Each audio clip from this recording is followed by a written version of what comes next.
Hello again, it's Joey John Maguire. I'm in a different Wetherspoons pub today. I'm in Ealing Broadway, I think, at the Sir Michael Balcon pub, which is a Wetherspoons pub. And a dear friend of mine now manages this pub, and I promised her husband in the Wetherspoons in Putney, the Rocket, that I would visit her. Only problem is that I chose the day after the staff party, and she isn't here. Bless her. And I know she likes a bit of a drink, every now and again only, and so I miss her today.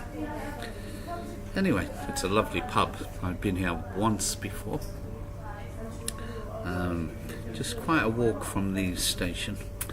It's got to be a good 600 yards, maybe more, from the station, which is a long way for me, as I'm just recovering from my hip operation, which I had 12 weeks ago. Anyway, I'm here.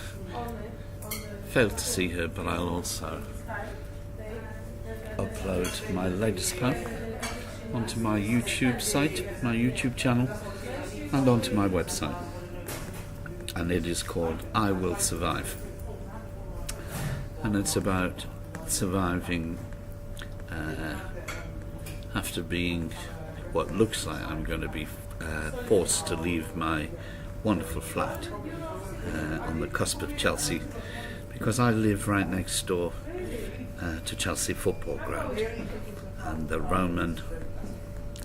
Russian and his Roman Abramovich and his ego have decided to knock down the old station and build an absolute monstrosity, which will be just outside my bedroom and living room window. A whole project to take about 3.5-4 years, which for me, at my age and with my health, totally unacceptable. It's going to be a nightmare. Anyway, looks like I'm going to have to move, and this is called I Will Survive. My head is full of stupid nonsense, filled with self-doubt that I know is wrong, though there are a few regrets, mainly put there by other people's actions, passing on their own demons to me, resulting in this relentless confusion. It feels I am the whipping post for every passer-by. I find myself in familiar territory, alone again, as so often is the case, in bed, staring at walls, as per, because experience has forced me to understand that there is no other medicine than the long, restless, sleepless nights on offer for sorting out the entangled tangents of my persecuted brain, and how every morning I am glad to settle for nothing more than confused order. I look around at all I hold dear. I have made this my home. My home is here where I lie, albeit alone.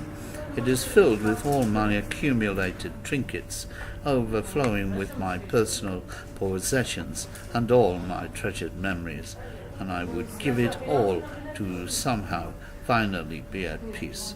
One night of interrupted sleep where my demons leave to haunt someone else's soul. My heart wants me to dig in, but my heart is not the heart that once it used to be. It wants to fight the fight against being driven out, stand stoic against the foe whose fickle, selfish actions seek to do me harm, with no thoughts to my well-being, or of what I was, or what I would become. I have history, not that they would care, and who out there would know it? More than once I lost, had everything taken away, and I rebuilt and rebuilt time and time again.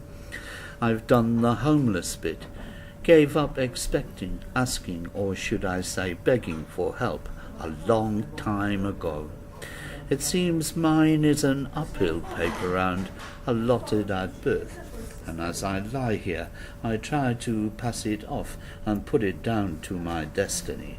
I ruminate in the early hours, suffering the tortures, and invariably ask myself, is it all worth the agonies? Is it all worthwhile?